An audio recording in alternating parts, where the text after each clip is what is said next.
ಶ್ರೀ ಸದ್ಗುರು ಸಿದ್ಧಾರೂಢಾಯ ನಮಃ. ನೀವೆಲ್ಲ ಈ ಒಂದು ಸಿದ್ಧಾರೂಢ ಸತ್ಸಂಗ ಅಂತಕ್ಕಂಥ ಚಾನಲ್ ಒಳಗೆ ಇವತ್ತು ನಾವು ನೋಡ್ತಾ ಇರೋದು 117ನೆಯ ಒಂದು ಪ್ರವಚನ. ಅದರೊಳಗೆ ಇವತ್ತು ನಾವು ನೋಡ್ತಾ ಇರೋದು ಶಿಶುನಾಳದ ಸಂತ ಶರೀಫ್ ಸಾಹೇಬರ 27ನೆಯ ಪದ್ಯದ ಒಂದು ಭಾವಾರ್ಥ. ಯಾವುದಪ್ಪ ಅಂತಂದ್ರೆ, ಅಪ್ಪ ಆರಿಗೆ ಸಿಗದ ಬದುಕಿನೊಳಿಟ್ಟ ಅನ್ನುವಂಥ ಒಂದು ಪದ್ಯ. ಶರೀಫ್ ಸಾಹೇಬ್ರು ಹೇಳ್ತಾರೋ, ಅಪ್ಪ ಆರಿಗೆ ಸಿಗದ ಬದುಕಿನೊಳಿಟ್ಟ ಎನಗೆ ಅಂತ ಹೇಳ್ತಾರೆ. ಅಂದ್ರೆ ಇಲ್ಲಿ ನಾವೇನು ತಿಳ್ಕೊಬೇಕು ಅಂತಂದ್ರೆ, ನಾವು ಈ ಒಂದು ಪ್ರಾಪಂಚಿಕ ಜೀವನದಿಂದ ಜೀವನ್ಮುಕ್ತರಾಗಿ ಮುಕ್ತಿ ಮಾರ್ಗವನ್ನು ಪಡಿಬೇಕಾದ್ರೆ ನಮಗೆ ಶ್ರೋತ್ರಿಯ ಬ್ರಹ್ಮನಿಷ್ಠ ಸದ್ಗುರು ಬೇಕಾಕತಿ. ಅಂಥ ಗುರು ಸಿಗಬೇಕಾದ್ರೆ ಬಹಳ ಕಠಿಣ, ಬಹಳ ದುರ್ಲಭ. ಅಂಥ ಒಬ್ಬ ಗುರು ನನಗೆ ಸಿಕ್ಕಾನು. ಆ ಸಿಕ್ಕಂಥ ಶ್ರೀ ಸದ್ಗುರು ಗುರು ಗೋವಿಂದ ಭಟ್ರು ನನಗೆ ಕಷ್ಟತರವಾದಂಥ ಒಂದು ಬದುಕಿನೊಳಗಿಟ್ಟ, ನನಗೆ ಒಪ್ಪುವಂಥ ಹೆಣ್ಣು ತಂದ, ನನಗೆ ಮದುವೆ ಮಾಡಿ ಬಿಟ್ಟ ಅಂತೇಳಿ ಇಲ್ಲೇ ಒಂದು ಪಲ್ಲವಿಯೊಳಗೆ ಅವರು ಹೇಳ್ತಾರೆ. ಈ ಒಂದು ಪದ್ಯದೊಳಗೆ ಶರೀಫ್ ಸಾಹೇಬರು ಶರಣಸತಿ ಲಿಂಗಪತಿ ಭಾವದ ಬದಲಾಗಿ ಭಕ್ತಪತಿ ಭಗವಂತ ಸತಿ ಅಥವಾ ಅಂಗಪತಿ ಲಿಂಗಸತಿ ಅಂತಕ್ಕಂಥ ಭಾವವನ್ನು ವ್ಯಕ್ತಪಡಿಸ್ಯಾರ. ಸೂಫಿ ಸಂತರೊಳಗೆ ಈ ಒಂದು ರೀತಿಯ ಕಲ್ಪನೆಯನ್ನು ನಾವು ಕಾಣಬಹುದು.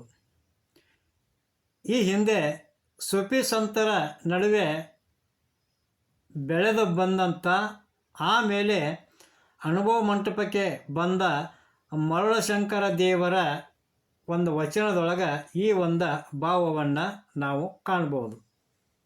ಆ ವಚನ ಹಿಂಗೈತಿ: ಮಹಾಶ್ರೀ ಗುರುವೆ ತಂದೆ, ಮಹಾಜಂಗಮವೇ ತಾಯಿ, ಇವರಿಬ್ಬರ ಸಂಯೋಗದಿಂದ ಆಣು ಹುಟ್ಟಿದೆ ನೋಡಯ್ಯ. ಆಣು ಹುಟ್ಟಿದ ಬಳಿಕ ಆ ತಂದೆ ತಾಯಿಗಳಿಬ್ಬರು ಲಿಂಗವೆಂಬ ಹೆಣ್ಣು ತಂದು ಹೆಣ್ಣ ಕೊರಳಲ್ಲಿ ಕಟ್ಟಿ ಮದುವೆಯ ಮಾಡಿದರಯ್ಯ. ಆ ಹೆಣ್ಣಿನ ಕೈ ಪಿಡಿದು ಆಣು ಬದುಕಿದೆನು. ಆ ಹೆಣ್ಣಿನ ಸಂಘ ಸಂಯೋಗದಿಂದ ಮಗನೆಂಬ ಮಹಾಲಿಂಗ ಹುಟ್ಟಿದನಯ್ಯ. ಆ ಮಗ ಹುಟ್ಟದ ಮುನ್ನವೇ ನನಗೆ ಮರಣವಾಯಿತು. ಲಿಂಗವೆಂಬ ಹೆಂಡತಿ ಮುಂಡೆಯಾದಳು. ತಂದೆ ತಾಯಿಗಳಿಬ್ಬರು ಹೆಣ್ಣೊಂದಾಗಿ ಅಡಗಿ ಹೋದರು. ಇನ್ನು ಮುಂದಿನ ಪರಿಯಿಂತುಲಿಟವಾಗಿ ಆಣು ಬದುಕಿದನು ಕಾಣ. ಶುದ್ಧ ಸಿದ್ಧ ಪ್ರಸಿದ್ಧ ಪ್ರಸನ್ನ ಪ್ರಭುವೇ ಶಾಂತ ಮಲ್ಲಿಕಾರ್ಜುನ ದೇವಯ್ಯ, ನಿಮ್ಮ ಶರಣರ ಕರುಣದಿಂದ ಎನ್ನ ಕರ್ಮ ನಿರ್ಮಲವಾಯಿತಯ್ಯ. ನಿಮ್ಮ ಧರ್ಮ ನಿಮ್ಮ ಧರ್ಮ ನಿಮ್ಮ ಧರ್ಮ ಅಂತೇಳಿ ಇಲ್ಲೇ ಮರುಳಶಂಕರ ದೇವರ ಒಂದು ವಚನವನ್ನು ಉಲ್ಲೇಖ ಮಾಡ್ಯಾರ. ಯಾಕಪ್ಪ ಅಂತಂದ್ರೆ, ಗುರು ಅಂತಕ್ಕಂಥವ ಎಲ್ಲರಿಗೂ ಸಿಗೋದಿಲ್ಲ, ಸಿಗಕ್ಕೆ ಸಾಧ್ಯನೂ ಇಲ್ಲ. ಅಂಥ ಒಬ್ಬ ಗುರು ನನಗೆ ಸಿಕ್ಕ ಅತ್ಯಂತ ಕಷ್ಟ ಸಾಧ್ಯವಾದಂಥ ಒಂದು ಬದುಕಿನೊಳಗನ್ನು ನನ್ನನ್ನು ಇರಿಸ್ಯಾನು. ಅಲ್ಲದ ನನಗೆ ಯೋಗ್ಯಳಾದ ಹೆಣ್ಣನ್ನು ತಂದು ಮದುವೆನೂ ಮಾಡ್ಯಾನು ಅಂತೇಳಿ ಯಾವ ಶರೀಫ್ ಸಾಹೇಬರು ಈ ಒಂದು ಪಲ್ಲವಿಯೊಳಗೆ ಹೇಳ್ತಾರೆ. ಇನ್ನು 1ನೇ ನುಡಿಯೊಳಗೆ, ಆಕೆಯ ಸ್ನೇಹದಿ 14 ಮಕ್ಕಳ ಹಡೆದೆ, ಈ ಲೋಕದಾಚಾರಗಳ ಬಿಟ್ಟು ಏಕಚಿತ್ತದಿ ನಡೆದೆ, ಬೇಕೆನುತ ಸಂಸಾರ ಮಾರ್ಗವ ಹಿಡಿದೆ, ಮಾಯಾ ನೌಕೆ ಬ್ರಹ್ಮಗುರು ಪಾದಾಂಬುಜ ಸೋಂಕಿ ಸೌಖ್ಯ ಪಡದೆ ಅಂತ ಹೇಳ್ತಾರೆ. ಈ 1ನೇ ನುಡಿಯೊಳಗೆ ಶಿಶುನಾಳ ಸಾಹೇಬ್ರು ಏನು ಹೇಳ್ತಾರೋ ಅಂತಂದ್ರೆ, ಆ ಒಂದು ಗುರುಗಳು ಲಗ್ನ ಮಾಡಿದಂಥ ಹೆಣ್ಣಿನ ಜೊತೆ ಸಂಸಾರ ಮಾಡಿ, ಅಂದ್ರೆ ಸಂಘವನ್ನು ಮಾಡಿ 14 ಮಕ್ಕಳನ್ನು ಹಡದ್ನಿ ಅಂತೇಳಿ ಅವರು ಹೇಳ್ತಾರೆ. ಇಲ್ಲಿ ನಾವು ವಿಚಾರ ಮಾಡೋದು ಏನಪ್ಪ ಅಂತಂದ್ರೆ, ಈ 14 ಮಕ್ಕಳು ಅಂತಂದ್ರೆ ಹೆಂಗೆ ಸಾಧ್ಯ ಐತಿ 14 ಮಕ್ಕಳನ್ನ ಹಡ್ಯಾಕೆ ಶರೀಫ್ ಸಾಹೇಬರು ಅಂತೇಳಿ ತಿಳ್ಕೊಂಡು ನಾವು ವಿಚಾರ ಮಾಡಿದಾಗ ಶರೀಫ್ ಸಾಹೇಬರು ಹೇಳ್ತಾರೆ, ಈ 14 ಮಕ್ಕಳು ಅಂತಂದ್ರೆ ಮೂಗು, ನಾಲಿಗೆ, ಕಣ್ಣು, ಚರ್ಮ, ಕಿವಿ ಅಂತಕ್ಕಂಥ ಈ 5 ಏನು ಜ್ಞಾನೇಂದ್ರಿಯಗಳು, ಪಾನ ಪ್ರಾಣ ಅಪಾನ ಉದಾನ ವ್ಯಾನ ಸಮಾನ ಅಂತಕ್ಕಂಥ ಈ 5 ಪಂಚ ಪ್ರಾಣಗಳು, ಮತ್ತು ಮನ ಬುದ್ಧಿ ಚಿತ್ತು ಅಹಂಕಾರ ಅಂತಕ್ಕಂಥ ಅಂತಃಕರಣ ಚತುಷ್ಟಯಗಳು. ಒಟ್ಟಿನೊಳಗೆ 14 ಮಕ್ಕಳನ್ನು ಹಡದ್ನಿ ಅಂತೇಳಿ ಯಾವ ಶರೀಫ್ ಸಾಹೇಬರು ತಮ್ಮ ಪದ್ಯದೊಳಗೆ ಹೇಳ್ಯಾರ. ಹೇಳಿ ಮುಂದೇನು ಹೇಳ್ತಾರೋ ಅವರು ಅಂತಂದ್ರೆ, ಈ 14 ಮಕ್ಕಳ ಒಂದು ವಿಕಾರಗಳನ್ನು ಗುರು ಕೃಪೆಯಿಂದ ಆ ಪರಮಾತ್ಮನ ಸತ್ಸಂಗದ ಸಹಾಯದಿಂದ ಆ ವಿಕಾರ ಗುಣಗಳನ್ನು ಕಳ್ಕೊಂಡೇನಿ ಅಂತ ಹೇಳ್ತಾರೆ. ಅಂದ್ರೆ ಈ ವಿಕಾರ ಗುಣಗಳು ಏನು ಅಂತಂದ್ರೆ, ಮೂಗು ನಾಲಿಗೆ ಕಣ್ಣು ಚರ್ಮ ಕಿವಿ ಈ ಅಂತಕ್ಕಂಥ ಈ 5 ಜ್ಞಾನೇಂದ್ರಿಯಗಳೇನದಾವಲ್ಲ, ಇವುಗಳು ದೇಹ ಸುಖಪಡಿಸೋದಕ್ಕಾಗಿ ಏನು ಮಾಡ್ತಾವು ಅಂತಂದ್ರೆ, ರೂಪ ರಸ ಗಂಧ ಸ್ಪರ್ಶ ಘ್ರಾಣ ಅಂತಕ್ಕಂಥ ಈ ಒಂದು 5 ವಿಷಯಗಳನ್ನು ಈ 5 ಇಂದ್ರಿಯಗಳು ನಮಗೆ ದೊರಕಿಸ್ಕೊಡ್ತಾವೆ. ಏನು ಅಂತಂದ್ರೆ, ಕಣ್ಣು ಏನು ಕೆಲಸ ಮಾಡ್ತೈತಿ ಅಂದ್ರೆ, ನಮ್ಮ ಕಣ್ಣಿಗೆ ಎದುರಿಗೆ ಕಾಣುವಂಥ ಎಲ್ಲ ಒಂದು ಸೃಷ್ಟಿಯಲ್ಲಿರ್ತಕ್ಕಂಥ ಚರಾಚರ ವಸ್ತುಗಳನ್ನು ಜೀವಿಗಳನ್ನು ನಮಗೆ ತೋರಿಸ್ತೈತಿ. ಆವಾಗ ಆ ನೋಡಿದಂಥ ಯಾವುದಾದ್ರೂ ಒಂದು ಸುಂದರವಾದಂಥ ವಸ್ತು ನಮ್ಮ ಕಣ್ಣಿಗೆ ಬಿತ್ತು ಅಂತಂದ್ರೆ ಅದು ನನಗೆ ಬೇಕು ಅಂತೇಳಿ ಆ ಕಣ್ಣು ಇಷ್ಟಪಡ್ತೈತಿ. ಹಂಗೆ ಅಲ್ಲೇ ನಮಗೆ ವಿಷಯಕ್ಕೆ ಅದು ಹಚ್ತೈತಿ. ಇನ್ನು ನಾಲಿಗೆ, ಒಮ್ಮೆ ರುಚಿ ನೋಡಿದಂಥ ನಾಲಿಗೆ ಒಳ್ಳೊಳ್ಳೆ ಅದ ರುಚಿ ಸವಿಯೋದಕ್ಕೆ ನಮಗೆ ಅಲ್ಲೇ ಹಚ್ತೈತಿ, ಅದು ಒಂದು ವಿಷಯ. ಇನ್ನು ಮೂಗು, ಸುವಾಸನೆಯನ್ನು ಹೀರುವಂಥ ಒಂದು ಮೂಗು ಅದರ ಆಶೆಗಾಗಿ ಅದನ್ನು ಪಡೆಯೋದಕ್ಕಾಗಿ ಏನು ಮಾಡ್ತೈತಿ, ಪ್ರಯತ್ನವನ್ನು ಮಾಡ್ತಿರ್ತೈತಿ. ಇನ್ನು ಚರ್ಮ ಏನಪ್ಪ ಅಂತಂದ್ರೆ, ಈ ಸ್ಪರ್ಶದ ಸುಖಕ್ಕಾಗಿ ಇದು ಹಾತೊರಿತಾ ಇರ್ತೈತಿ. ಅದರಂಥ ಮೂಗು ಸುಮಧುರವಾಗಿರ್ತಕ್ಕಂಥ ಶ್ರಾವ್ಯವಾಗಿರ್ತಕ್ಕಂಥ ಸಂಗೀತವನ್ನು ಮನೋರಂಜನೆಯನ್ನು ಕೇಳಬೇಕು ಅಂತಕ್ಕಂಥ ಒಂದು ಇಚ್ಛೆಯನ್ನು ಈ ಕಿವಿ ವ್ಯಕ್ತಪಡಿಸ್ತೈತಿ. ಈ ಒಂದು 5 ಇಚ್ಛೆಗಳನ್ನು, ಈ ಒಂದು 5 ವಿಷಯ ಸುಖಗಳನ್ನು ನಾವು ಪಡೆಯೋದ್ರ ಸಲುವಾಗಿ ಏನು ಮಾಡ್ತೀವಿ, ಅವನ್ನ ಈಡೇರಿಸಿಕೊಳ್ಳೋ ಸಲುವಾಗಿ ಏನು ಮಾಡ್ತೀವಿ, ಅಧೋಮುಖವಾಗಿ ಪ್ರಯಾಣವನ್ನು ಮಾಡ್ತೀವಿ, ಅಧೋಮುಖವಾಗಿ ನಡ್ಕೋತೀವಿ. ಅಂದ್ರೆ ಹೀನವಾದಂಥ ಮಾರ್ಗದೊಳಗೆ ಹೋಗಿ ಅಲ್ಲದ ಒಂದು ದಾರಿಯೊಳಗೆ ನಡೆದ ನಾವು ಇವನ್ನ ವಿಷಯ ಇಚ್ಛೆಗಳನ್ನು ಪೂರೈಕೆ ಮಾಡ್ಕೊಳ್ಳೋ ಸಲುವಾಗಿ ಪ್ರಯತ್ನವನ್ನು ಮಾಡ್ಕೋತೀವಿ. ಅದಕ್ಕೆ ಇಂಥ ಒಂದು ವಿಕಾರ ಗುಣಗಳನ್ನು ಕಳ್ಕೊಂಡು ಆ ಎಲ್ಲ ಜ್ಞಾನೇಂದ್ರಿಯಗಳನ್ನು ಪಂಚಪ್ರಾಣಗಳನ್ನು ಆ ಅಂತಃಕರಣ ಚತುಷ್ಟಯಗಳನ್ನು ಇವನ್ನೆಲ್ಲ ಶರೀಫ್ ಸಾಹೇಬರು ನನ್ನ ಮಾತನ್ನು ಕೇಳುವಂಗೆ ಮಾಡಿಕೊಂಡೆ ಅವ್ರನ್ನ ಅಂತ ಹೇಳ್ತಾರೆ. ಅದಕ್ಕೆ ಈ 14 ಒಂದು ವಿಷಯಕ್ಕೆ ಸಂಬಂಧಪಟ್ಟಂಥ 14 ವಿಷಯಗಳೇನದಾವಲ್ಲ, ಜ್ಞಾನೇಂದ್ರಿಯಗಳು ಪಂಚ ಪ್ರಾಣಗಳು ಮತ್ತು ಚತುಷ್ಟಯಗಳೇನದಾವಲ್ಲ, ಇವನ್ನ ಅಧೋಮುಖವಾಗಿ ಹೊಂಟಂಥ ಇವರನ್ನು, ಈ ಒಂದು 14 ಮಕ್ಕಳನ್ನು, ಅವರಲ್ಲಿರ್ತಕ್ಕಂಥ ದುಷ್ಟ ಗುಣಗಳನ್ನು ದುರ್ಗುಣಗಳನ್ನು ಬಿಡಿಸಿ ನನ್ನ ಮಾತು ಕೇಳುವಂಗೆ ಅವ್ರನ್ನ ನಾನು ಮಾಡ್ಕೊಂಡು ಆವಾಗ ಆ 14 ಮಕ್ಕಳು ನನ್ನಂತ ಆದವು ಅಂತೇಳಿ ಶರೀಫ್ ಸಾಹೇಬರು ಹೇಳ್ತಾರೆ. ಒಂದೇನಪ್ಪ ಅಂತಂದ್ರೆ, ಸಾಮಾನ್ಯವಾಗಿ ಈ ಲೋಕದ ಆಚಾರ ಏನಪ್ಪ ಅಂತಂದ್ರೆ ವಿಕಾರ ಮಾರ್ಗದೊಳಗನ ನಡೆಯೋದು, ಅಂದ್ರೆ ಅಧೋಮುಖ ಪ್ರವೃತ್ತಿಯಲ್ಲಿನ ಬದುಕೋದು. ಈ ಅಧೋಮುಖ ಪ್ರವೃತ್ತಿ ಅಂದ್ರೆ ನಾವು ಆಗಲೇ ಹೇಳಿದಂಗೆ, ನಾವು ಬಾಲ್ಯ ಮುಗಿದ ತಕ್ಷಣ ಯೌವನಕ್ಕೆ ಬಂದು ಮದುವೆ ಮಾಡಿಕೊಂಡು ಸಂಸಾರ ಗದ್ದಲದೊಳಗೆ ಬಿದ್ದು ಆ ಸಂಸಾರ ಸುಖವನ್ನು ಪಡೆಯೋದ್ರ ಸಲುವಾಗಿ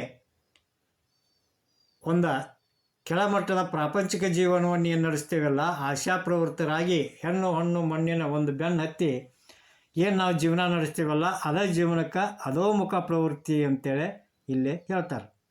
ಅಂಥ ಒಂದು ಅಧೋಮುಖ ಪ್ರವೃತ್ತಿಯನ್ನು ಬಿಟ್ಟ ನಾನು ಇಷ್ಟಪಟ್ಟ ಲಿಂಗ ಸಂಸ್ಕಾರ ಮಾರ್ಗವನ್ನು ಹಿಡಿದ್ನಿ. ಆ ಮಾರ್ಗದೊಳಗೆ ದೃಢಚಿತ್ತನಾಗಿ ನಡೆದ್ನಿ, ಆದ್ರೂ ಕೂಡ ಸಂಸಾರ ಅಂತಕ್ಕಂಥ ಮಾಯೆ ಉಪಟಳ ಇಲ್ಲೇ ಭಾಳ ಐತಿ. ಅಂಥ ಒಂದು ಉಪಟಳವನ್ನು ಶರೀಫ್ ಸಾಹೇಬರು ಹಿಡಿದಂಥ ಲಿಂಗ ಸಂಸಾರ ಮಾರ್ಗದಿಂದ ಆ ಮಾಯೆಯನ್ನು ಗೆದ್ದ ಗುರುವಿನ ಚರಣಕಮಲದ ಕೃಪೆಯಿಂದ ಶಿವಸುಖವನ್ನು ಪಡೆದೆ ಅಂತೇಳಿ ಶರೀಫ್ ಸಾಹೇಬರು ಈ ಒಂದು ನುಡಿಯೊಳಗೆ ಹೇಳ್ತಾರೆ. ಇನ್ನು ಎರಡನೇ ನುಡಿಯೊಳಗೆ